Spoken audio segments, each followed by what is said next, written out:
बिस्मिल्लाहिर्रहमानिर्रहीम। अल्लाहुम्मा सल्ली अला सय्यिदिना मुहम्मद व आले मोहम्मद। अस्सलाम वालेकुम। कैसे हैं जी आप सब? उम्मीद करता हूँ सब खैर आफियत से होंगे और मेरी एस्ट्रोलॉजी की क्लास एंजॉय कर रहे होंगे।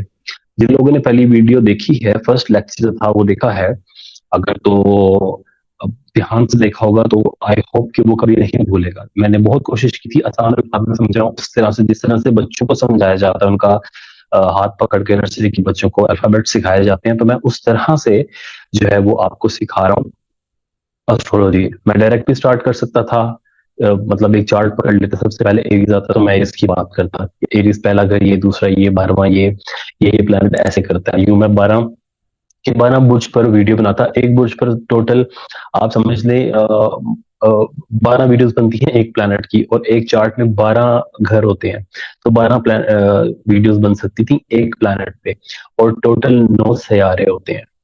ठीक है, तो तकरीबन ये 108-10 वीडियोस मैं बना सकता हूँ एक चार्ट पर, और टोटल बुर्ज 12 है। तो एक वीडियो पर अगर मैं 100 वीडियो बनाता हूँ तो 1200 वीडियो मैं बना सकता हूँ। लेकिन मेरा मकसद वीडियो बनाना नहीं है, रेवेन्यू जनरेट करना नहीं है इन वीडियो से। मेरा मकसद है कि मैं आपको साथ साथ सिखाऊं भी। जो अहम पहला मकसद है वो ये आपको सिखाना है। ठीक है। मेरे अभी भी पेड लेक्चर्स भी चलते हैं और अभी भी वो चल रहे हैं। मैं उनमें से टाइम निकाल कर आपके लिए स्पेशल ये दोबारा से अ, अ, बना रहा हूँ फ्री कोर्स। उसकी वजह ये है कि जो मेरे पहले कोर्स थे बेसिक के, वो मैं लाइव करवाया करता था। मैंने गलती ये कि मैं उनको रिकॉर्ड नहीं करता था, यूट्यूब पे अपलोड नहीं करता था, अदरवाइज आपके काम आ जाते वो। तो जिन्होंने देखा वीडियो उनका शुक्रिया, जिन्होंने नहीं देखा उनका भी शुक्रिया। जो सीखने वाले हैं वो सीखें, जो अ, सिर्फ टाइम पास करने के लिए हैं वो करें और करते रहेंगे। मेरा काम है सिखाना आप लोगों को। खैर, आज हम शुरू करते हैं अपना आज का लेक्चर, लेक्चर नंबर 2। ओके, सो आज का हमारा लेक्चर क्या है? अ, आज का हमारा लेक्चर जो है वो है जी हमारे एस्ट्रोलॉजी के बॉडी पार्ट्स। ठीक है जी, हमारे बॉडी पार्ट्स जो हैं उनके बारे में हम पढ़ेंगे। Astrology and body parts. आप बॉडी पार्ट्स भी कह सकते हैं, ऑर्गन्स भी कह सकते हैं, इट डिपेंड्स अपॉन यू। ठीक है, तो हम देखेंगे कि किस तरह से हमारे जो बॉडी पार्ट्स हैं वो एस्ट्रोलॉजी में जो है वो हमें काम करते हुए नजर आते हैं। कौन कौन से बॉडी पार्ट्स किस किस तरह से नजर आते हैं। ऑलराइट, तो आज का लेक्चर हम शुरू करते हैं। अगेन से हम एक जायचा ड्रॉ करते हैं सबसे पहले। आई एम सॉरी, गलत जायचा, where is that rectangle. Okay, ये मैं एक जायचा बना रहा हूँ और let me choose the colour. Where is the black colour? Yes, that's enough. 3 pixels. Okay, और ये हमारी आ गई फर्स्ट लाइन।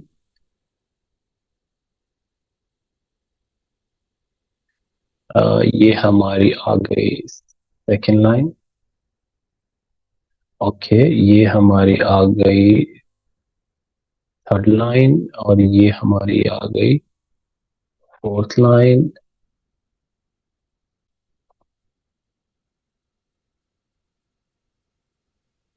और राइट, ये हमारा जो है जायचा वो कंप्लीट हो गया।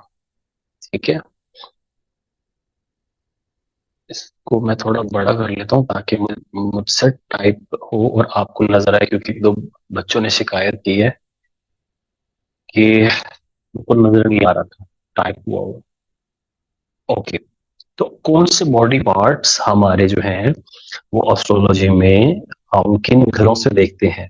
ठीक है, ये दिखाने का मकसद जो है आपको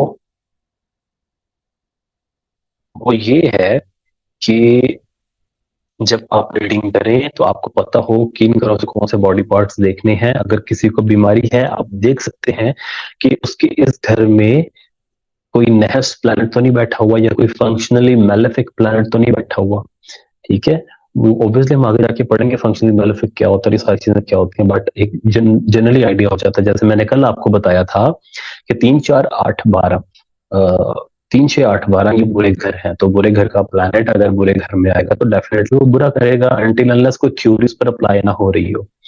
ठीक है, लेकिन जनरली हम देखते हैं कि अगर कोई नहस प्लैनेट किसी एक घर में बैठा हुआ है तो डेफिनेटली वहां वो तंग करता है। ऑलराइट, तो हम सबसे पहले बॉडी पार्ट्स देखते हैं पहले घर के। तो पहला घर है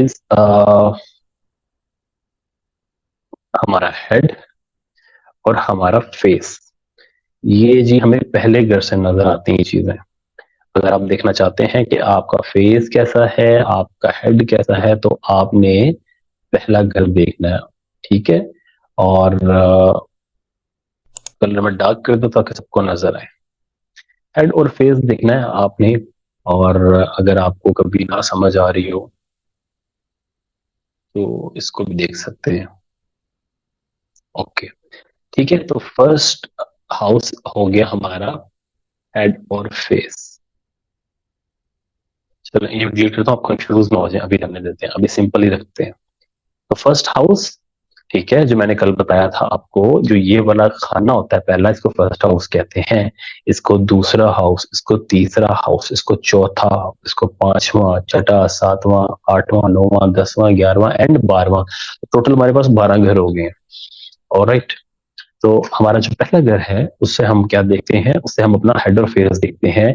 हमारा फेस कैसा हो सकता है, डिपेंड करता है कि जायचे का पहला घर कौन सा है, यानी आपका लगन कौन सा है, और जायचे के पहले घर को कौन सा सयारा देख रहा है, या जायचे के पहले घर में कौन सा सयारा बैठा हुआ है। ये सारी चीजें बताती हैं कि आपका जो हेड है और आपका फेस है वो कैसा हो सकता है। सम लोग जो होते हैं, कुछ लोग, उनका हेड बहुत ब्रॉड होता है, जैसे मेरा पहले नहीं था, ये पिछले 3 से 4 सालों में बहुत ब्रॉड होकर मेरे बाल भी यहाँ से देखें खत्म हो रहे हैं। तो उसकी वजह ये है कि मेरे सेवंथ हाउस से जुपिटर मेरे फर्स्ट हाउस को देखता है। तो जुपिटर का काम होता है फैलाना, एक्सपैंड करना। तो जुपिटर पहले घर में हो या पहले घर को देख रहा हो तो माथा बड़ा होता है। माथा कैसे बड़ा होता है, माथा तो वो ये वाला मैंने यहाँ से यहाँ बनाया हुआ है। माथा बड़ा होता है, ये हमारी बाउंड्री लाइन होती है ना, ये खत्म हो जाती है। तो मेरे काफी बाल मेरे यहाँ से जा चुके हैं, हालांकि मैं बीइंग सर्टिफाइड न्यूट्रिशनिस्ट, मैं डाइट भी बहुत अच्छी लेता हूँ, लेकिन और मैं ये शैम्पू वगैरह से बहुत परहेज करता हूँ, फिर भी मेरे बाल बहुत ज्यादा जो है वो गायब हो गए हैं। तो ये सिर्फ एस्ट्रोलॉजी की मेहरबानी है। और इसका रीजन और भी है कि मकरी वीक होने की वजह से जुपिटर का मुझे डैमेज ज्यादा पड़ता है। अदरवाइज अगर मैं मकरी को स्ट्रॉन्ग कर लूँ तो मेरे बाल बच सकते हैं। तो इसके अलावा सन पहले घर में सूरज आ जाए तब भी बाल उड़ जाते हैं, माथा बड़ा हो जाता है। उसके बाद आ जाता है फेस। हमारा फेस कैसा होगा, Oval shape, round shape, square shape, obviously depend करता है कि पहले घर का मालिक कौन है। अगर पहले घर का मालिक कोई ऐसा सयारा है, मार्स है, तो आपका जो फेस होगा ना वो रेड स्टोन होगा। मार्स का कलर रेड है, तो आपकी गालें बहुत रेड होंगी, ऐसा लगेगा जैसे इस बंदे में खून बहुत ज्यादा है। ठीक है, और आप वर्ग होगा तो आपके जो फीचर्स हैं वो बड़े शार्प और होंगे, जिसको हम कहते हैं तीखे नैन नक्श। ठीक है, और आपका जो सूरज में पहला घर होगा, यानी आप लियो लग्न है, तो आपका फेस बहुत ब्राइट होगा, बहुत आपका कलर बहुत अच्छा, कंप्लेक्शन अच्छा होगा। आपके बाल जो है वो गोल्डन या ब्राउन कलर के भी हो सकते हैं। सन इन फर्स्ट हाउस, और बाकी प्लैनेट्स को भी देखना पड़ता है, लेकिन अभी हम जनरल बात कर रहे हैं, बिल्कुल ठीक है। तो प्लैनेट बताते हैं कि आपका जो फेस है वो कैसा होगा, उसकी शेप कैसी होगी, और उसमें क्या क्या चीजें, किस तरह की ये चीजें हो सकती हैं, वो सारी देखनी पड़ेंगी। वो बात की बात है, ठीक है, वो हम बाद में देखेंगे। उसके बाद हेड आ जाता है। हेड अगेन आपके बाल, आपकी हेड की शेप, आपकी बिल्कुल गोल शेप है, कैसा है हेड, चौड़ा है, छोटा है, ऊपर को भरा हुआ है, माथा अंदर को स्ट्रेट है, ये सारी क्वालिटी फर्स्ट हाउस से देखी जाती हैं। डिपेंड्स अपॉन कि कौन सा प्लैनेट जो है वो बैठा हुआ है। राइट, उसके बाद आ जाता है जी आपका सेकंड हाउस। सेकंड हाउस से क्या पता चलता है, सेकंड हाउस से हमें पता चलता है आपका थ्रॉट।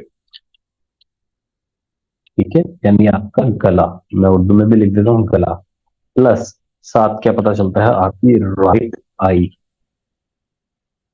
राइट,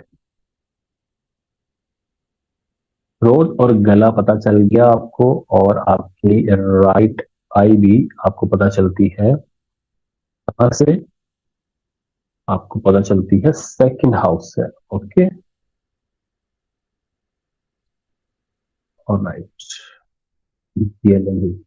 तो आपका गला कैसा है? कल हमने पहले लेक्चर में बात की थी कि मैंने बोला था हमारा सेकंड हाउस स्पीच का होता है, हम बोलते किस तरह से। मैंने जैसे एग्जांपल दिया था कि सेकंड हाउस जितना अच्छा होगा आप उतनी ही मीठी आवाज के मालिक होंगे। सेकंड हाउस में जब ऐसा नहीं स्टैंड बैठा होगा तो आप बदतमीज, हर वक्त गुस्सा जुबान पे रहना, गालियां देते रहना, उस टाइप के होंगे।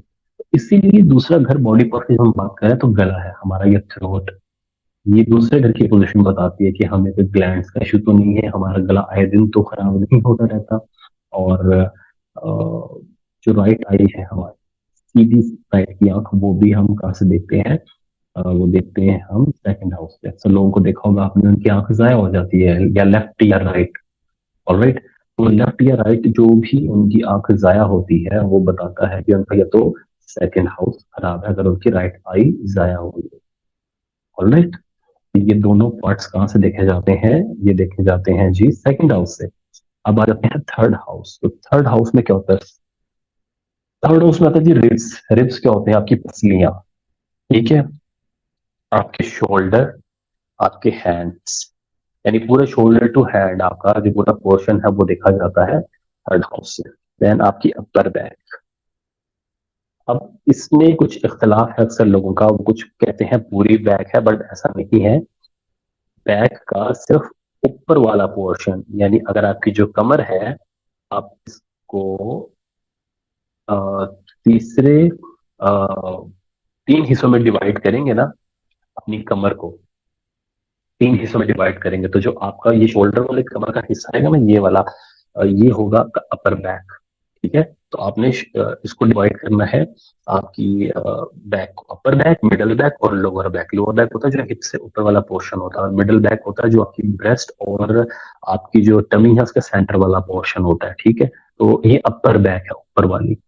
तो वो देखी जाती है थर्ड हाउस से। ठीक है, जिन लोगों को बहुत ज्यादा कंधों में आए दिन दर्द हुआ होता है, कंधों से रिलेटेड इंजरीज हुई होती हैं, इट मीन्स उनकी अपर बैक खराब है। उसमें शोल्डर्स भी आते हैं। जिनको बहुत ज्यादा कट्स लगते रहते हैं, हाथ पे चोटें लगती रहती हैं, हाथ टूट जाते हैं, वो सारे कहाँ से आते हैं? वो सारे थर्ड हाउस से आते हैं। इसके अलावा हमारी पसलियां, पसलियां सारी हैं। पसली में ये नहीं कि फ्रंट बैक, ये पसलियां ओवरऑल जो पूरा ग्रिड है, जो पूरा क्या कहते हैं इसको, पिंजरा है पसलियों का, वो पूरा थर्ड हाउस से दिखा जाता है। ऑलराइट, आगे देखते हैं जी हम फोर्थ हाउस। फोर्थ हाउस में हम सबसे पहले चेस्ट, जो हमारी छाती है, फ्रंट। ठीक हो गया। देन और क्या होता है? छाती में हार्ट होता है, हमारा दिल भी होता है, वो भी देखा जाता है। फिर रिब्स के अंदर ही सबसे नीचे वाले पोर्शन में क्या होता है? हमारे लंग्स होते हैं, हमारे फेफड़े, जिनसे हम सांस लेते हैं। अब आप देखो चेस्ट, हम कहते हैं ना हमारी चेस्ट खराब हो गई है, डॉक्टर के पास जाकर हम बोलते हैं कि हमारी चेस्ट खराब है। वो चेस्ट खराब होने का मतलब ये होता है, चेस्ट खराब होने का मतलब ये होता है कि हमारे लंग्स काम नहीं कर रहे होते, हमारे लंग्स में इन्फेक्शन हो जाता है। तो डॉक्टर जो है ना वो हमें मेडिसिन देता है लंग्स की, ताकि हम सांस ठीक तरह से ले, वो इन्फेक्शन दूर हो लंग्स में, तो हमारी खांसी ऑटोमेटिकली ठीक हो जाती है। ठीक है, तो चेस्ट और लंग्स का बड़ा आपस में स्ट्रॉन्ग कनेक्शन है। तो फोर्थ हाउस जिसका भी स्ट्रॉन्ग होगा ना, तो गला कभी नहीं खराब होगा। जिसका फोर्थ हाउस हमेशा वीक रहा होगा, उसका गला हमेशा खराब रहेगा, उसको चेस्ट रिलेटेड इश्यू आते रहेंगे, उसको हार्ट इश्यू रहेंगे। मैंने बहुत सारे, एक नहीं बहुत सारे लोगों को देखा जिनका फोर्थ हाउस डैमेज होता है। वो अस्थमा के पेशेंट होते हैं, उनको सांस की बीमारी लाजमी होती है। और जिनका फोर्थ हाउस डैमेज होता है लेकिन उसकी इंटेंसिटी, उसकी शिद्दत क्योंकि कम होती है, तो उनको आए दिन गला खराब रहता है। अदरवाइज जो है वो जस्ट गला खराब रहता है। और अगर उनको मसला ज्यादा हो तो क्या रहता है जी? उनको रहता है, उनको अस्थमा तक हो जाता है। राइट, तो ये आ गया हमारा फोर्थ हाउस। जब भी आपने देखना हो कि इस बंदे को ये बीमारी क्यों है, तो आप उसका क्या देखोगे? आप देखोगे उसका फोर्थ हाउस की कंडीशन। उसके फोर्थ हाउस की अगर किसी की कंडीशन खराब है तो आप उसको बोल दो भाई अपना फोर्थ हाउस आपका खराब है, अपने फोर्थ हाउस को स्ट्रॉन्ग कीजिए, अदरवाइज आपको हार्ट इश्यूज हो सकते हैं, आपको लंग इश्यूज हो सकते हैं। फोर्थ हाउस जिसका भी खराब होता है, मैं उसको हमेशा एक बात बोलता हूँ रेमेडी के तौर पे कि भाई ठंडा पानी आपके लिए जहर है, कोल्ड ड्रिंक्स आपके लिए जहर है, अगर आप स्मोकर हो, आप अल्कोहलिक हो, तो ये चीज आपके लिए जहर है, इनको छोड़ दो। ऑलराइट। फिर आ जाता है जी मिडल बैक बिफोर हाउस। जैसे अपर बैक की सेकंड हाउस, देन आपकी कमर का दरमियान वाला पोर्शन, वो मिडल बैक है। ठीक है, वो भी कहाँ से देखी जाती है? फिफ्थ हाउस से। उसके बाद आ जाता है जी हमारा, बल्कि मैं इसी को कॉपी करके पेस्ट कर देता हूँ तो मेरे लिए एडिट करना इजी हो जाएगा। ठीक है, ये आ गया हमारा फिफ्थ हाउस। अब फिफ्थ हाउस में क्या होता है? फिफ्थ हाउस में आपकी स्पाइन आ जाती है, आपकी पूरी रीढ़ की हड्डी। ठीक है, आपकी पूरी रीढ़ की हड्डी आ जाती है, आपकी लोअर बैक आ जाती है, और आपका स्टमक आ जाता है। तो ये आगे जी आपके तीनों पोर्शन। तो फिफ्थ हाउस से हमने क्या देखा? फिफ्थ हाउस से हमने देखा कि जो हमारी रीढ़ की हड्डी है, जो पूरी ऊपर से, जो यहाँ पे गर्दन से नीचे से शुरू होती है और हमारी नीचे खत्म होती है हिप्स के पास जाकर, जिसको हम पूंछ की हड्डी भी बोलते हैं, वहां जाकर ये सारा पोर्शन किसका है? ये है स्टमक का, और सॉरी स्पाइन का। ठीक है, जिनके मोहरे हिले होते हैं, जिनको कमर की दर्द रहती है अक्सर रीढ़ की हड्डी में, उनका पांचवा हाउस डिस्टर्ब होता है। पांचवा हाउस आपकी लोअर बैक भी है। अब देखें लोअर बैक क्या है? सबसे नीचे वाली कमर का हिस्सा जो हिप से ऊपर है, जहाँ से हिप स्टार्ट हो रहे हैं वहां लोअर बैक खत्म हो रही है, आपकी स्पाइन भी वहां पे ही आ रही है। तो स्पाइन और लोअर बैक अगेन आपकी जुड़ गई। तो जिनको भी लोअर बैक का इशू रहेगा, जिनको भी स्पाइन का इशू रहेगा, जो बहुत ज्यादा झुककर काम करने वाले हैं, उनका ये हमेशा डिस्टर्ब रहेगा। और आप देखो जब आप झुकोगे, आप कोई वेट उठाओगे, आपकी स्पाइन में मसला आएगा या आपके लोअर बैक में इंजरी होगी, साथ साथ आपका स्टमक भी दब जाता है। तो ऐसे लोगों को जो सामान उठाते हैं बहुत ज्यादा, आए दिन उनको स्टमक का इशू रहता है। हम अक्सर आपने सुना होगा, हम लोग बोलते हैं कि यार इसको ना नाव पड़ गई है। वो क्या होता है ना, आपका, आपने कुछ सामान उठाया, बहुत ज्यादा नीचे हो गया या बहुत ज्यादा ऊपर हो गया, स्ट्रेचिंग बहुत ज्यादा हो गई, उस वजह से आपकी जो बड़ी आंत है जो स्टमक के साथ है वो डिस्टर्ब हो गई है। वो इस वजह से होती है। तो इसलिए इनको पांचवा घर इन तीनों को इकट्ठा दिया गया है कि जब भी आप कोई ऐसा काम करोगे जिससे आप बहुत ज्यादा झुकोगे, सामान उठाओगे, जिसमें आपकी जो स्पाइन है, जो और आपकी लोअर बैक है, उस पर बर्डन आएगा, तो वो डैमेज हो सकती है, वहां पर इंजरी हो सकती है। ऑन अदर हैंड आपका स्टमक भी प्रेस होगा तो स्टमक में भी इशू आएगा। स्टमक में इशू आएगा तो ऑलवेज आपकी जो लार्ज इंटेस्टाइन है, जो बड़ी आंत है, उसमें भी इशू आएगा। ठीक है, तो ये आपका फिफ्थ हाउस हो गया। अ, मैंने बहुत सारे देखे हैं केसेस में, जैसे मैंने आपको बताया सर्टिफाइड न्यूट्रिशनिस्ट भी हूँ। तो जब जिम जाते थे हम, और वहां पर अक्सर लोगों को खींच पड़ी होती थी, क्योंकि वो जब एक्सरसाइज करते थे, तो एक्सरसाइज का हमेशा पहला रूल है कि जब भी आप कुछ उठा रहे हैं, तो हमेशा अपनी टांगों पर, अपने थाइस पर वजन डालें। ठीक है, ये हर अच्छा आपको डॉक्टर होगा, जो आपको फिजियोथेरेपिस्ट हो, आपका ट्रेनर हो, ये जो न्यूट्रिशनिस्ट हो, आपको हमेशा बताएंगे कि अपनी टांगों को स्ट्रॉन्ग करें। आपकी टांगे स्ट्रॉन्ग होंगी, आप जब कार्डियो करेंगे और जब आप स्क्वाट्स करेंगे, आपकी थाइस स्ट्रॉन्ग होंगी। तो आपने हमेशा थाइस पे जोर डालना है। हम लोग क्या करते हैं, जमीन पर कुछ पड़ा होता है, घर वाले कहते हैं यार सामान उठाओ, तो हम पूरे झुक जाते हैं, कमर पे, रीढ़ की हड्डी पे जोर डालते हैं, उठाते हैं। तो उससे हमें नाक भी पड़ जाती है, हमारी स्पाइन या हमारी लोअर बैक जो है वो इंजर्ड हो जाती है। तो हमेशा जब भी बैठे तो स्क्वाट्स की हालत में बैठे। स्क्वाट्स कैसे होता है, आप यूट्यूब पर सर्च कर सकते हैं कि स्क्वाट्स क्या होते हैं। उसमें आपकी जो थाइज होती हैं, घुटनों तक का जो पोर्शन होता है, उस पर भार डालना, उस पर वजन डाल के नीचे बैठना है, कमर पूरी नहीं झुकानी है आपने, फोल्ड नहीं करनी। ऑलराइट, ये पांचवा घर हो गया। अब हम आते हैं सिक्स हाउस की तरफ। सिक्स हाउस, अच्छा जी, अब सिक्स हाउस क्या बताता है? सिक्स हाउस हमें बताता है हमारी स्मॉल इंटेस्टाइन, जो हमारी छोटी आंत है। ऑलराइट, और साथ हमें बताता है हमारा lower abdomen. Okay, small intestine हमारी छोटी आंत। ऑलराइट, और जो हमारा लोअर एब्डोमेन है वो छठा हाउस। आप देखो, पांचवा घर क्या है? स्टमक है। स्टमक से आगे दो आंतें जा रही हैं, एक लार्ज इंटेस्टाइन और एक स्मॉल इंटेस्टाइन। ठीक है, और ये कहाँ से आ रही हैं? ये आपकी इंटेस्टाइन आ रही है मैदे के आगे से। तो मैदा पांचवें घर में है, तो पांचवें से अगला छठा, तो वहां से आपकी इंटेस्टाइन शुरू होगी। मैदा क्या है? मैदा आपकी बेली है। ठीक है, तो आप पेट को अपने तीन हिस्सों में तकसीम कर सकते हो। किस तरह से? पहला हिस्सा आपका शुरू होता है आपकी चेस्ट लाइन से, जहां पर आपकी चेस्ट खत्म हो रही है, वहां से लेकर आपके मसाने तक पेट है पूरा। इसके तीन हिस्से होंगे। जो ऊपर वाला हिस्सा होगा उसको हम कहेंगे स्टमक, जो हमारा अपर अब्डोमिन है या सेंट्रल अब्डोमिन है। और जो हमारा निचला हिस्सा होगा, जो हमारे बेली बटन से लेके मसाने तक का हिस्सा होगा नीचे वाला, उसको हम कहते हैं लोअर एब्डोमेन। ठीक है, तो ये लोअर एब्डोमेन हम कहाँ से देखते हैं? छठे गर्ल से, क्योंकि हमारी आंतें लोअर एब्डोमेन में इस तरह बल खाकर सारी बनी हुई होती है, वो लोअर एब्डोमेन में होती है। इसलिए लोअर एब्डोमेन या स्मॉल इंटेस्टाइन देखना हो तो हमेशा हम क्या देखते हैं? अपना छठा घर देखते हैं। उसके बाद आ जाते हैं जी हम अपना seventh house. Okay, seventh house में क्या होता है? सेवंथ हाउस में होती है हमारी किडनीज। ठीक है, सेवंथ हाउस में हमारा होता है लिवर। सेवंथ हाउस में हमारा होता है रिप्रोडक्शन एबिलिटी। ऑलराइट, तो ये आ गया हमारा इतना। ठीक है, सबसे पहले आपकी किडनीज आ गई। ठीक है, लंग्स हमने क्या किया? हमारे फेफड़े। किडनीज आ गई साइड पर। हमारी सेवंथ हाउस का लॉर्ड जो है वो हमारी किडनीज को रिप्रेजेंट कर रहा है। जो हमारा लिवर है वो कौन रिप्रेजेंट कर रहा है? हमारा सेवंथ हाउस, क्योंकि ये मैंने आपको बताया था, ये डब्बा जो है पूरा, ये क्या है? ये सेवंथ हाउस है। ये first, second, third, fourth, fifth, six और सेवंथ। तो सेवंथ हाउस में जो भी लॉर्ड होगा, जो भी प्लेनेट होगा, वो बताएगा कि हमारी किडनी की हालत कैसी है। सेवंथ हाउस का लॉर्ड रूलर बताएगा हमारा लिवर कैसा है। सेवंथ हाउस का ही हुक्मरान बताएगा कि रिप्रोडक्शन एबिलिटी कैसी है। ठीक है, किडनी हमारी खराब तो नहीं होती, हमारी गुर्दे ठीक रहेंगे, खराब रहेंगे, या उम्र के आखिरी हिस्से में तो नहीं मसला होगा? लिवर, लिवर का इशू तो नहीं होगा हमें कभी? कभी जिगर बड़ा तो नहीं होगा? हमारा जिगर पे फैट तो नहीं आएगा? हमारा जिगर खराब तो नहीं होगा? ठीक है, अब मिसाल के तौर पे जैसे किसी का सेवंथ हाउस अगर जुपिटर है।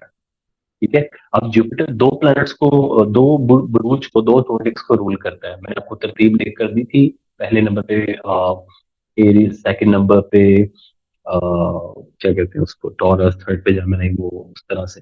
तो उसमें 9 नंबर आता है एक, 9 नंबर इज सेजिटेरियस। ठीक है, सेजिटेरियस, और एक आता है 12, 12 इज पाइसिस। ठीक है, इन दोनों का रूलर क्या है? जुपिटर। तो अगर जुपिटर का घर इन दोनों में से बन जाता है, अगर यहाँ पे 9 लिखा होता है, ठीक है, या यहाँ पे अगर 12 पे लिखा होता है, तो इसमें इनका हुक्मरान जुपिटर हो गया। तो जब सेवंथ हाउस का हुक्मरान जुपिटर होगा ना, तो वो हमेशा लीवर खराब करेगा। चाहे जुपिटर अच्छा है आपके जायचे में, लेकिन जुपिटर आपके लीवर पर फैट करेगा जी। लीवर पर फैट करेगा तो क्या होगा? आपका जिगर बढ़ जाएगा। आप सुनो, अक्सर कहते हैं जिगर बढ़ गया, वो जुपिटर की वजह से होता है कि जुपिटर सेवंथ हाउस को डिस्टर्ब कर रहा होता है। फैट बन जाता है, फैट बन जाता है, खून ठीक हो जाता है। खून ठीक हो जाता है तो ब्लड, हार्ट के भी इशू होते हैं। ठीक है, लिवर अगर खराब हो जाए या लिवर फैटी लिवर हो जाए जुपिटर की वजह से, क्योंकि जुपिटर कारक है फैट्स का, हमेशा याद रखिएगा।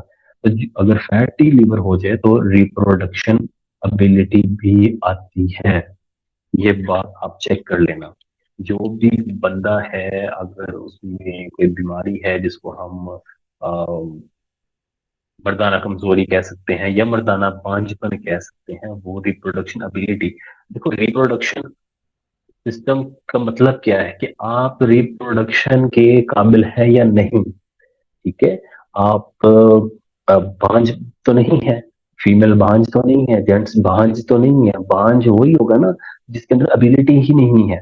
मतलब वो इंटरकोर्स कर रहा है, वो सारे काम कर रहा है, लेकिन वो उस जिस मकसद के लिए कर रहा है, औलाद के लिए, वो नहीं हो पा रही। तो मीन्स कि उसके अंदर रिप्रोडक्शन एबिलिटी नहीं है। उसका कसूर नहीं है, उसका काम सारा ठीक है, बट जुपिटर उसके अंदर रिप्रोडक्शन एबिलिटी को खराब कर रहा है। ठीक है, तो ये आपने फर्क याद रखना है कि रिप्रोडक्शन का मतलब ये नहीं है कि अम्ले तौलीद होगा या नहीं होगा। इसका मतलब एबिलिटी, क्या आप में कितनी काबिलियत है, आप कितना अरसा इस काबिल रहते हैं कि आप ये काम कर सकते हैं, वो बताता है सेवंथ हाउस। ऑलराइट, देन हमारे पास आ गया eighth house. What is eighth house? Eighth house आ गया रेक्टम। रेक्टम जहां से हम अपना फजला खारिज करते हैं। ठीक है, यूट्रस, यूट्रस ठीक है। एंड या फिर इसको आप कह लें स्पेशल ऑर्गन, या आप इसको कह लें कि मेल एंड फीमेल के ऑर्गन। ऑलराइट। अब रेक्टम एट्थ हाउस कहा गया है। ये मैं आगे जाके बताऊंगा कि एट्थ हाउस को ही क्यों रेक्टम का घर कहा गया, या रेक्टम को एट्थ हाउस ही क्यों मिला। ऑलराइट। एक बात हमेशा याद रखिएगा कि जो एट्थ हाउस है ना, एट्थ हाउस, एट्थ हाउस आप अगर पढ़ें पहला लेक्चर तो उसमें शायद मैंने आपको बताया कि डेथ है। बेसिकली डेथ नहीं है। एट्थ हाउस, आपने कब्र देखी, कब्र कैसे होती है? कब्र ऐसे होती है बिल्कुल, इंसान इसके अंदर बिल्कुल सीधा लेटता है। ठीक है, ऐसे बाजू रख के सीधा लेटा होता है। तो आठवें घर को कहा गया है नैरो ओपनिंग। ठीक है, एक ऐसी जगह जो खुल रही हो लेकिन तंग हो। मिसाल के तौर पर आपने देखी होगी एक बोतल होती है जो हमारे घरों में, या कोल्ड ड्रिंक्स की बोतल आती है, वैसी होती है, ये ऊपर कैप होता है इसके यहाँ पे। अब ये नीचे से खुली है, लेकिन वो जो ओपन हो रही है, उसकी जो ओपनिंग है वो नैरो है। ये देखो कितना छोटा रास्ता है, तंग रास्ता। तो ऐसा रास्ता जो खुल रहा हो लेकिन तंग हो, उस उसको आठवां घर दिया गया। कब्र तंग है, इसलिए इसको डेथ का घर कहा गया है, क्योंकि कब्र है, तंग है। बारीक रास्ते जहां से आप स्क्वीज होके गुजरे। आपने देखा लाहौर के अंदरून, लाहौर की गलियां कैसी हैं कि आप इकट्ठे होके गुजरते हैं। और वो मुझे याद नहीं, मुश्ताक अहमद यूसुफ लिखते थे कि लाहौर की गलियां कुछ तो ऐसी हैं, उसका मफहूम मैं बता रहा हूँ कि लाहौर की कुछ गलियां ऐसी हैं कि जब इंसान, एक मर्द और औरत वहां से आमने सामने से गुजरते हैं ना, तो उनके दरमियान सिर्फ निकाह की गुंजाइश आ जाती है। यानी इतना तंग रास्ता होता है कि वो दोनों मर्द और औरत आपस में टकराते हैं। तो एट्थ हाउस को कहा गया नैरो ओपनिंग। ठीक है, तो नैरो ओपनिंग क्या होती है, जो मैंने बोतल की आपको एग्जांपल दे दी है। फिर इंशाल्लाह जब डिटेल्स पढ़ेंगे उसमें आपको और चीजें बताएंगे एट्थ हाउस क्या होता है। तो जो रेक्टम है, जहां से हमारा फुजला खारिज होता है, वो एक नैरो ओपनिंग है। यानी वो एक सुराख जो है वो टाइट है, वो बंद होता है। ठीक है, इसलिए इसको एट्थ हाउस कहा गया है।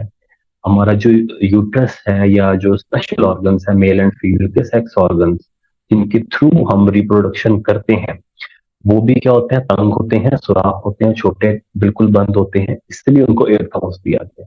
तो ये ऐसे ही नहीं दिया गया पहले घर को हेड फेस और ये आठवें घर को, ये लॉजिक ही तो दिया गया। अगर एट्थ हाउस को कहा गया नैरो ओपनिंग, तंग जगह, ऐसे जगह जो ओपन हो रही हो लेकिन तंग हो, आगे से वो, अब देखें इंटेस्टाइन खुली है, वहां से हमारा फुजला आता है। और आता कहाँ पे, अब इंटेस्टाइन, इंटेस्टाइन भी चौड़ी है और खुली है, वहां से पूरा हमारा फुजला आ रहा है। लेकिन जब वो रेक्टम में आ रहा है वहां, लेकिन रेक्टम तंग हो जाता है। नैरो ओपनिंग, याद रखना हमेशा, एट्थ हाउस रिप्रेजेंट करता है किसको, नैरो ओपनिंग को। इसलिए हमारे जो सेक्सुअल ऑर्गन्स हैं और रेक्टम है, उनको एट्थ हाउस दिया गया है। ऑलराइट। अच्छा, अब आ जाता है जी हमारा ninth house. What is ninth house? Ninth house में सबसे पहले आ जाती है थाइस। हमारे थाइस, इसको पंजाबी में पट बोलते हैं। फिर आ जाते हैं जी हमारे हिप्स, और हिप्स के बाद आ जाते हैं हमारे नर्व्स। आपने देखा अक्सर लोगों का नर्वस सिस्टम एकदम ब्रेक डाउन हो जाता है, बड़े कमजोर दिल होते हैं ना, वो परेशान हो जाते हैं जल्दी, उनके नर्व्स वीक होते हैं।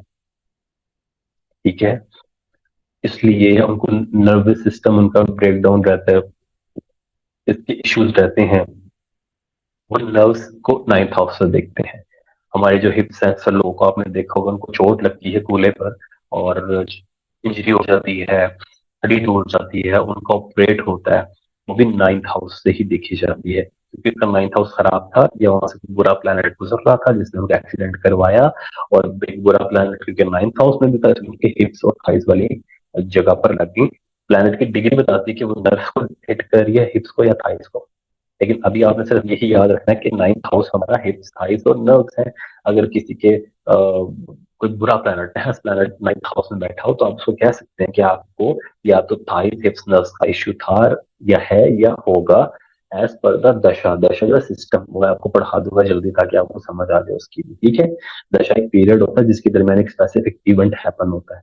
तो अगर वो दशा हिप्स की चल रही है, तो वो आप कह सकते हैं कि यार ये अभी आप हिप्स दशा से गुजरे हो, आपके हिप्स में कोई इश्यू तो नहीं रहा। या हो सकता है वो दशा चल रही हो और वो थाइस को हाई हिट करे, तब उसको कह सकते हैं यार ये 1 डेढ़ साल में आपकी थाइस में दर्द होगी, चोट लगी है या बहुत कुछ इश्यू है हमेशा। तो वो चीजें आप देख सकते हो। और इसी तरह नर्व्स भी है, वो भी आप 9th हाउस से देखते हो। इसके बाद आ जाता है जी हमारा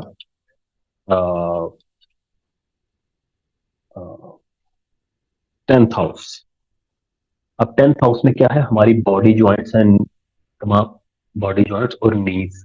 नीज मतलब घुटने, ठीक है, और बॉडी जॉइंट्स हमारे जितने भी जॉइंट्स है, कंधों के जो, हाथों के, बाजू के कोहनी, टांगे, पाँव, each and every joint is seen through 10th house. हमारे दोनों घुटने भी कहाँ से देखते हैं, 10th हाउस। अभी मैं एक पेड रीडिंग कर रहा था कुछ दिन पहले, तो एक मोहतरमा थी, वो वर्गो थी, ठीक है। अच्छा, वो वर्गो क्यों थी, क्योंकि उनके पहले घर में 6 लिखा हुआ था और 12वां घर उनका था 5 यहाँ, क्योंकि 6 से पहले 5 आता है। ये 4 था और ये 3। अब उनका 10वां घर बन रहा था जैमिनी। अब 10वां घर उनका जैमिनी बन रहा था, तो जो 5वां घर था ना, लियो, इसका लॉर्ड था सन, और सन बैठा हुआ था यहाँ। और मैंने आपको बताया है कि जो 5वां घर होता है वो बीमारी का घर, अस्पताल का खर्चा होता है। तो अस्पताल का खर्चा मतलब बीमारी, बीमारी होगी तो आप हॉस्पिटल जाएंगे ना और पैसा देंगे, खर्चा करेंगे। तो वो यहाँ बैठा हुआ था, इस घर में, 10वें घर में आके। मैंने जब देखा और उनको बोला, मैंने कहा और मैंने दशा देखी, उनकी दशा सन की चल रही थी। सन की दशा चल रही थी, वो शुरू हुई थी 2000 कब से जी, 17 से, और वो खत्म हो रही थी 2000 इसी साल 23 में, ठीक है। तो और जो अंतरदशा थी वो बेसिकली शुरू हो गई थी 2016 से, सूरज की। ये अंतरदशा अलग चीज है, ये बाद में मैं आपको ये भी बताऊंगा। तो मैंने उनको अप्रोक्सीमेटली कहा कि 2016 के आखिर से लेकर 2017 से एक्चुअल आपका टाइम पीरियड स्टार्ट हुआ था सूरज का। और सूरज आपके एक बुरे घर का मालिक है और वो 10वें घर में बैठा हुआ है, आपके अस्पताल उठ के आपके 10वें घर में बैठा हुआ है। इट मीन आपको नीज और बॉडी ज्वाइंट्स का इशू चल रहा है 2017 से, और ये 2023 तक चलेगा, अक्टूबर तक, अक्टूबर का महीना। एंड शी सेड यस, मुझे आर्थराइटिस है। And she was just I guess 28 29 years old, और उनको आर्थराइटिस है, गेंठिया है उनको। और उनके एक जो नी है वो भी खराब हो चुका है और डॉक्टर ने को रिप्लेस करने का कहा है। तो that's how we read the chart. Conjunction, दशा, प्लैनेट्स, नक्षत्र, सारी चीजों को मिलाकर हम ये कंक्लूजन निकालते हैं, जो मैंने आपको आसान अल्फाज में समझा दी के बाद। 12वें घर का मालिक यहाँ पे बैठा हुआ था, तो उनकी नीज खराब हो गई, एक घुटना उड़ गया उनका, और बॉडी जॉइंट्स उनको सारे, अब उनको गिनठिया था, दवाई खाएंगी सारी जिंदगी, खासतौर पर उनको तंग करेगा भी जब तक यहाँ बैठा होगा। सो हम अपने बॉडी के जॉइंट्स, तमाम जॉइंट्स, जोड़ और जो नीज है वो कहाँ से देखते हैं, 10th हाउस से। फिर आ जाता है जी हमारा 11th हाउस। 11th हाउस से क्या देखते हैं हम, 11th हाउस से देखते हैं हमारे एंकल्स। अब आप देखो, हमारी थाइस शुरू हुई, हमारी थाइस शुरू हुई 9वें घर से, यानी हमारी टांगे शुरू हुई 9वें घर से, फिर हमारे हाफ टांगे खत्म हो गई, नीज कहाँ पे, 10वें घर में। फिर 11वें घर में घुटनों से लेकर नीचे तक, टखनों तक, एंकल्स मीन टखने, और लोअर लेग, ठीक है। यानी कि हमारे घुटनों से लेके टखनों तक का हमारा आ गया 11वां घर।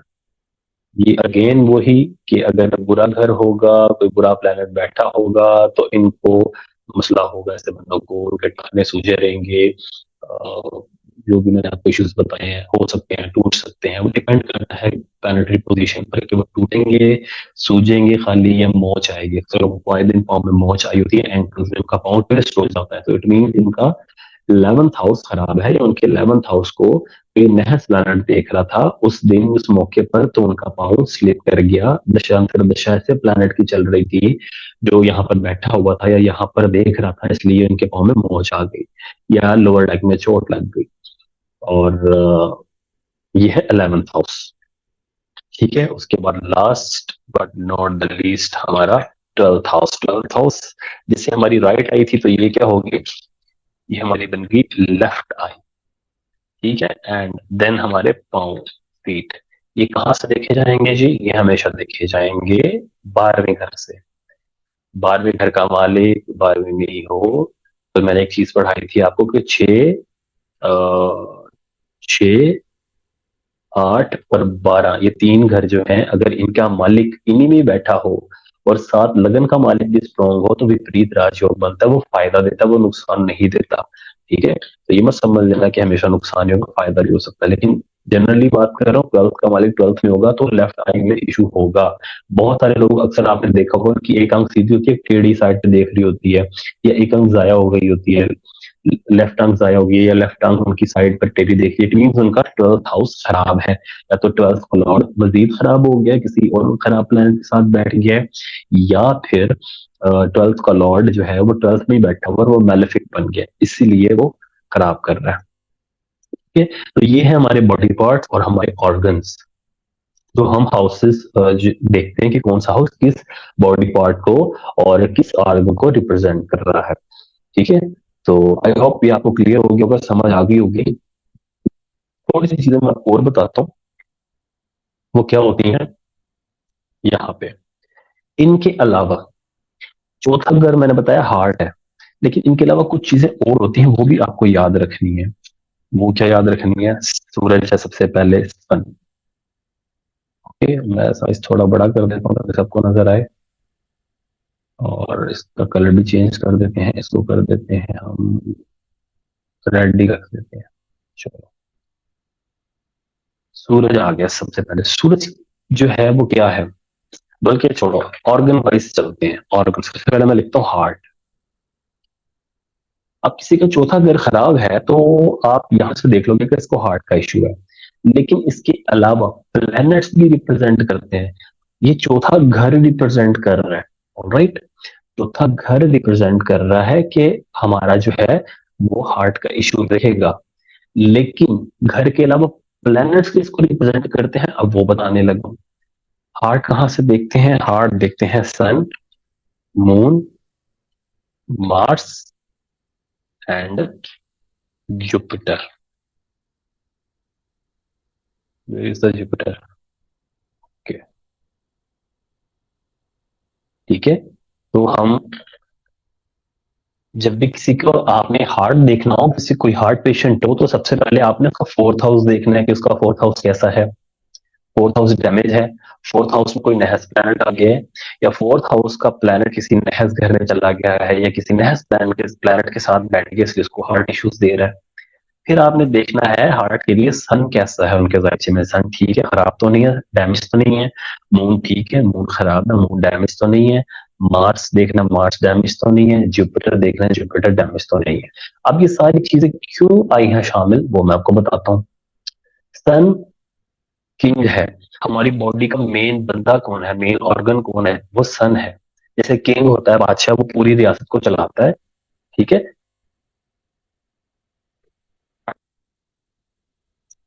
इसी तरह सन हमारी पूरी बॉडी को चला रहा है। पूरी बॉडी में 24 घंटे हम सोते भी हैं, हमारा दिल जो है वो आराम नहीं करता, मुसलसल खून पंप कर रहा होता है हमारी पूरी बॉडी में।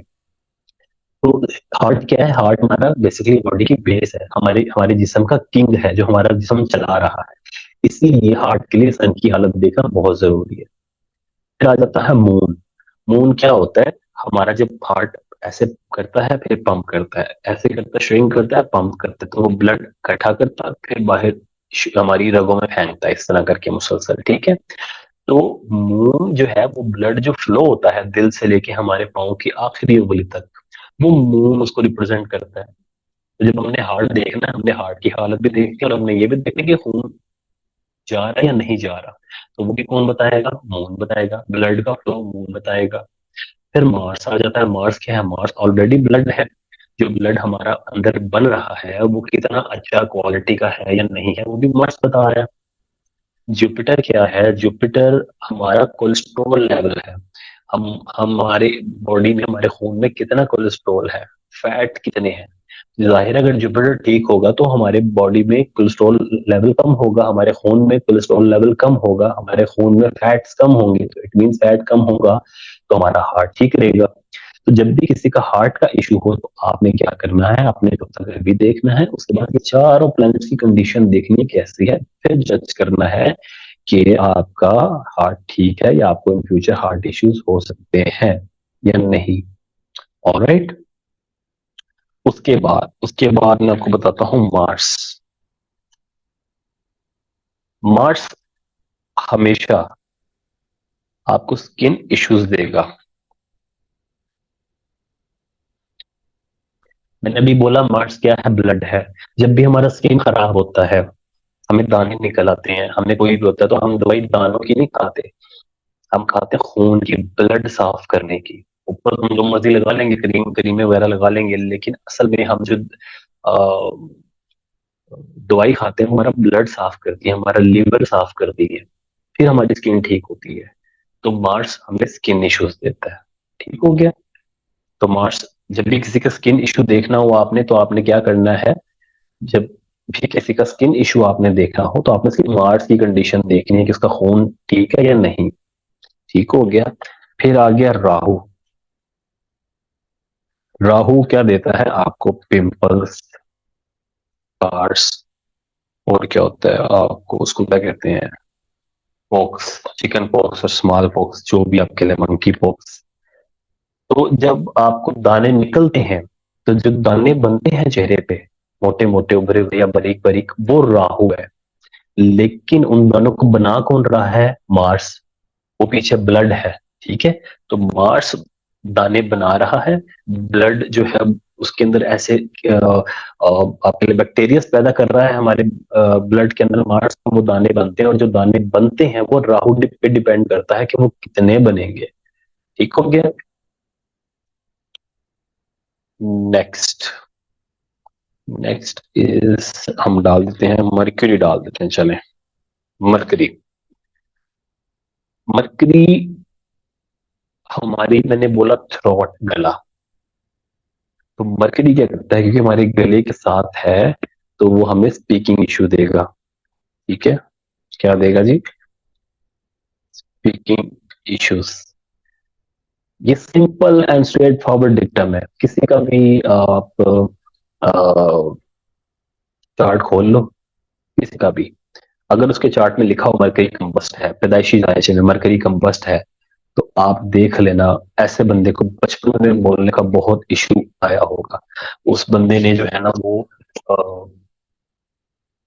बोलने में काफी देर की होगी। यूजली बच्चे 1 डेढ़ साल 2 साल में बोलना शुरू कर देते हैं, ऐसे बच्चे ने 3 4 साल में जाके बोलना शुरू किया होगा, जिसका मरकरी कंबस्ट होगा। ठीक है। तो ये आपने याद रखना है कि स्पीकिंग इश्यूज मरकरी देता है। उसके बाद हम बात कर लेते हैं वीनस। वीनस, वीनस क्या करता है, वीनस रिप्रेजेंट करता है बेसिकली,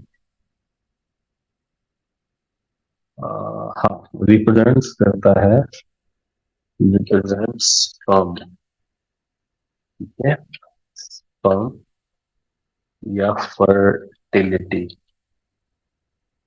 अब ये फर्टिलिटी क्या होती है, फर्टिलिटी बेसिकली ये होता है कि, चलो थोड़ा छोटा कर देते हैं, 75, नजर आ रहा हूँ आपको। अब वीनस आपके अंदर, आप कितने फर्टाइल हैं, आप आपकी जो मतलब जो स्पर्म है वो इस काबिल है कि वो आगे जाके जो रिप्रोडक्शन आपको कर सकती है या नहीं। जैसे हमने, आपको याद होगा, यहाँ पे पढ़ा था 7th हाउस, रिप्रोडक्शन एबिलिटी, कि आपके अंदर रिप्रोडक्शन एबिलिटी कितनी है, आप रिप्रोडक्शन के काबिल हैं या नहीं है। आप बांझ तो नहीं है, वो 7th हाउस बताता है। लेकिन 8th हाउस बताता है हमारे स्पेशल ऑर्गन्स, जिनके थ्रू हम रिप्रोडक्शन करते हैं।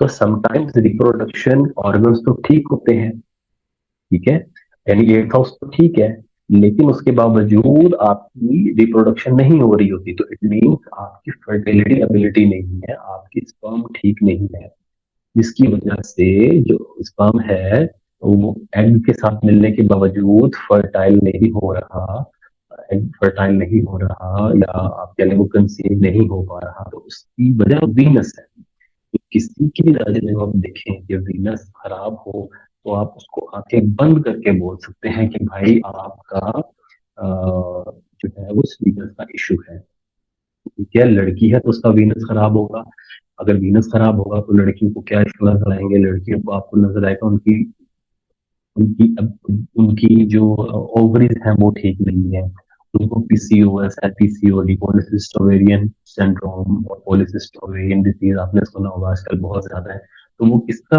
उसकी वजह क्या, वीनस उसकी वजह है।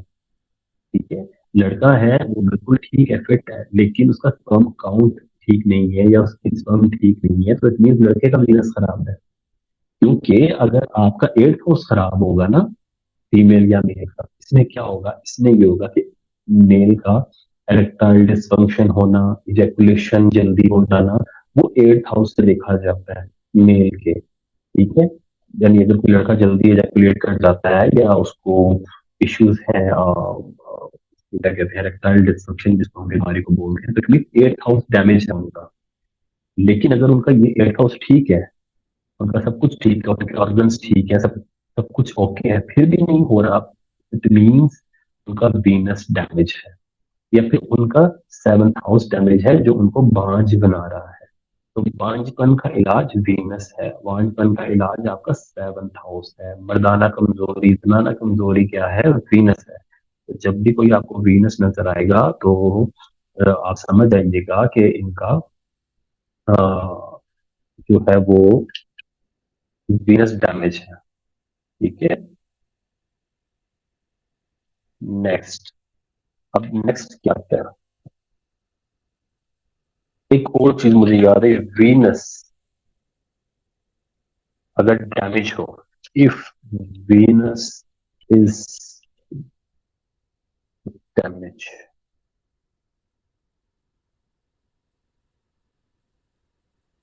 तो क्या करेगा ये आपके साथ।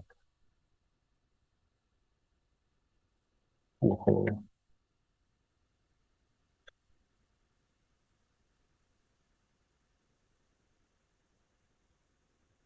तो वीनस अगर खराब हो या डैमेज की जगह आप कर लें कि वीनस अफ्लिक्टेड हो, वो ज्यादा आसान लफ्ज है, या अफ्लिक्टेड की बजाय कह ले रॉन्ग प्लेस तो, ये ज्यादा आसान रहेगा आपके लिए।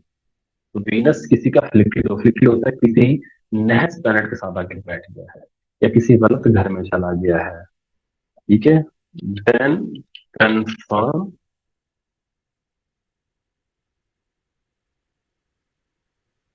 डायबिटिक। डायबिटिक को क्या कहते हैं, शुगर, डायबिटीज।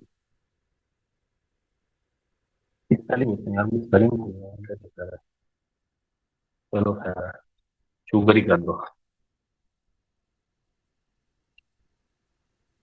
तो वीनस आपको मर्दाना और जनाना कमजोरी भी दे रहा है, प्लस वीनस आपको शुगर भी करवाता है, जिनको शुगर है, जो पुरानी है, नई है, खास तौर पे इसमें देखा गया है, इसको कहते हैं टाइप 1, टाइप 1 शुगर आपको कराते हैं। ठीक है, ओके, तो ये क्या आ गया आपका, वीनस आ गया। अच्छा, देन आप,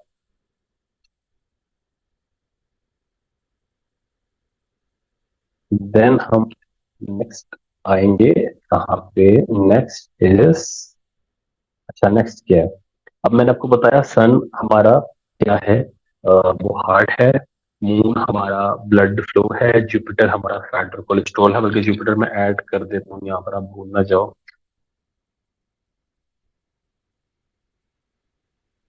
इज आवर फैट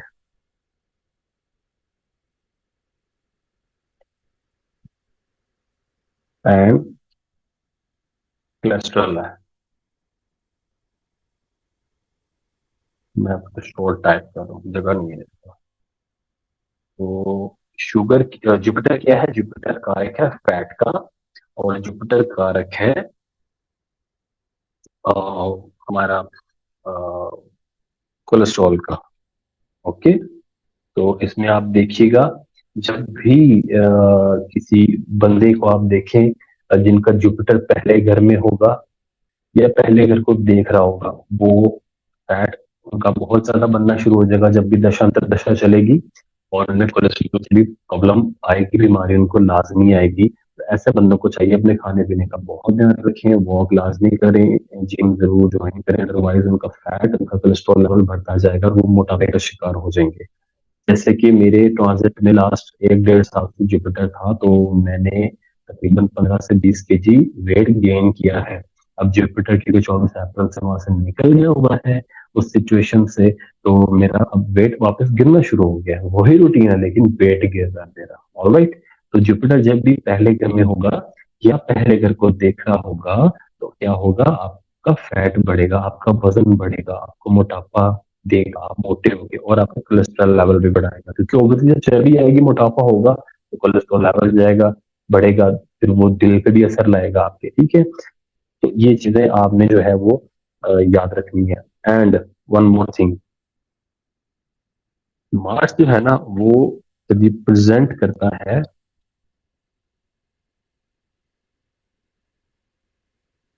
मस्कुलैरिटी को। आप कितने मस्कुलर हैं। ठीक है। आप मतलब एक नॉर्मल जिस्म है आपका, आप एक बॉडी बिल्डर है, क्या है आपके मसल्स किस तरह के हैं, बहुत ज्यादा डेवलप्ड है, बहुत श्रिंक है, वीक है, या आप बिल्कुल एक ह्यूज जायजेंटिक बॉडी है आपकी। तो वो जो मार्स मस्कुलैरिटी है वो मार्स से देखी जाती है। ठीक है। And heart is our most,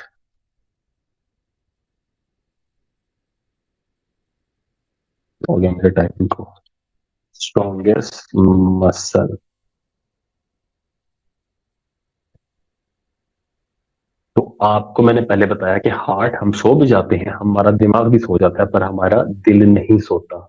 हमारा दिल मुसलसल खून पंप कर रहा होता है। तो जो ऑर्गन हमारा 24 घंटे काम कर रहा है, उससे ज्यादा ताकतवर और कौन हो सकता है हमारे अंदर। ठीक है। उससे ज्यादा ताकतवर कौन हो सकता है मसल हमारे अंदर। तो हमारा हार्ट सबसे स्ट्रोंगेस्ट मसल है। और मार्स, मैंने आपको बताया कि वो रिप्रेजेंट करता है मैस्कुलैरिटी को। तो इट मीन्स कि हार्ट को देखने के लिए मार्स भी देखना पड़ेगा, हमारे कोलेस्ट्रॉल को देखने के लिए जुपिटर भी देखना पड़ेगा। तो हार्ट क्योंकि किंग है, बेसिक बुनियाद है हमारे जिस्म की, तो सन की हालत भी देखनी पड़ेगी, और ब्लड क्योंकि वो फ्लो करता है तो मून की हालत। तो जब भी आपने किसी के राज्य में हार्ट का इशू देखना हो, या आप देखिए जब प्रैक्टिस करें कि हार्ट पेशेंट है या कोई ऐसा बंदा जो आपके सामने है जिसको स्टंट वगैरह पड़े हैं, जिसकी बाईपास हुआ है, आपके पास उसका चार्ट भी आ जाता है बिल्कुल एक्यूरेट, तो आपने सबसे पहले उसका फोर्थ हाउस देखना है कि फोर्थ हाउस का मालिक कब कहाँ पे किसके साथ बैठा हुआ है। फिर आपने ये सन, मून, मार्स और जुपिटर तीनों देखने हैं। आपको खुद ही सिंपली पता चल जाएगा कि कौन कौन से प्लैनेट उनके खराब थे, जिसकी वजह से उनको हार्ट अटैक हुआ। ऑलराइट। तो जो भी हमारे बॉडी पार्ट्स और ऑर्गन्स थे एस्ट्रोलॉजी में, उनको किन घरों से देखा जाता है, 12 के 12 घर में मैंने वो लिख दी है। पहले घर हेड एंड फेस, दूसरा थ्रोट, गला, राइट आई, तीसरा ribs, shoulder, hands, upper back, चौथा जो है वो middle back, chest, heart and lung, पांचवा घर स्पाइन, लोअर बैक, स्टमक, छठा घर स्मॉल इंटेस्टाइन, लोअर एब्डोमेन, सातवां घर लीवर, किडनी, रिप्रोडक्शन एबिलिटी कि आप इस काबिल हैं, आप कंसीव करवा सकें या कंसीव कर सकें। Then 8th house rectum, uterus, special organ कि आपके स्पेशल ऑर्गन ठीक है कि आप इंटरकोर्स कर सकते भी हैं या नहीं। एंड थाइस, हिप्स, नर्व्स को 9th हाउस से, 10th house kidney and knees and joints, आपके तमाम बॉडी के जोड़ और घुटने। और 11वां घर आपके टखने, एंकल्स एंड लोअर लेग्स, जो आपके घुटने से नीचे वाला पोर्शन होता है जिसको हम मछली बोलते हैं। और 12वां घर लेफ्ट आई और आपके पाँव। तो ये सारी चीजें हमारे 12 के 12 घरों से पता चलती हैं। इसके अलावा मार्स, मकरी, वीनस, जुपिटर, राहु, ये सब क्या रिप्रेजेंट करते हैं, किस किस चीजों को हमारी बॉडी में जो हो रही होती है रिप्रेजेंट करते हैं, वो अ, क्या कहते हैं इसको, वो बताते हैं कि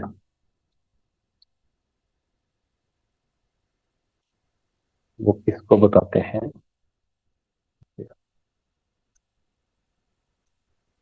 मैंने क्या लिखने लगा था, भूला मैं, डायबिटिक लिखी जाना बार बार। खैर, ओके, इनफ। तो ये तमाम चीजें हैं मैंने लिख दी हैं। आई होप ये आपको समझ आ जाएंगी। आप इनको याद कर लें, लिख लें, सीखें, और जो जो हम स्पेशल आगे जाते जाएंगे ये टफ होती जाएगी मजीद, तो आपको ये याद होनी चाहिए हमेशा। अगर आपको हमेशा ये याद रहेंगी तो आपके लिए आगे आसानियां ही आसानियां हैं। अगर आपको ये नहीं याद रहेंगी तो आई एम सॉरी गाइस, आप आगे जाके भूल जाओगे और फिर आपको फिर मुश्किल होगी। तो इनको अच्छी तरह याद कर लें। जो पहले 10-15 मेरे लेक्चर्स होंगे ये हमारी बेस है, बुनियाद है। ये हमेशा यही काम आनी है आखिर पे जाके आपके, ठीक है। आप जितने मर्जी बड़े एस्ट्रोलॉजर बन जाए, ये बेसिकली आपको पता होना चाहिए। ये आंखें बंद करके ना आपको बताना चाहिए। मैं बोलूँ 10th हाउस तो आपको पता होना चाहिए नीज एंड जॉइंट्स। मैं बोलूँ first house head and face. मैं बोलूँ sixth house small intestine lower abdomen. मैं बोलूँ fifth house stomach lower back. और चौथा हाउस आप बोले जी heart and chest and lungs. तो ये चीजें आपको जुबानी याद होनी चाहिए ताकि आप बस बंदा देखा आपको पता चल जाए। बीमार बंदा आया आपके सामने अस्थमा का मरीज तो आपको पता लग गया चौथा घर खराब है, क्योंकि चौथा घर चेस्ट एंड लंग्स है। अस्थमा का मरीज आपने देखो यार तुम्हारा चौथा घर खराब है, कुंडली देखे बगैर, ठीक है। जोड़ों के मरीज आए समझ जाओ 10 घर खराब है। ये सारी चीजें देखनी पड़ती हैं। और आई होप आपको चैनल अच्छा, मेरा आज का जो लेक्चर है वो समझ आ गया होगा। और अगर आप न्यू हैं तो please subscribe my channel, like and share video as well with your favourite ones. और जो एस्ट्रोलॉजी सीखना चाहते हैं जो ग्रुप्स एस्ट्रोलॉजी के, वहां पर जरूर वीडियो शेयर कीजिएगा ताकि ज्यादा से ज्यादा लोग इकट्ठे हों। फिर इंशाल्लाह जैसे ही हम लाइव सेशन स्टार्ट करेंगे ऑनलाइन तो उसमें तमाम लोग पार्टिसिपेट करेंगे। तो लाइव मैं सिखाऊंगा भी और आपसे क्वेश्चन आंसर भी लाइव होंगे। अपना बहुत सा ख्याल रखें और मुझे दुआ में जरूर याद रखिएगा। अल्लाह हाफिज।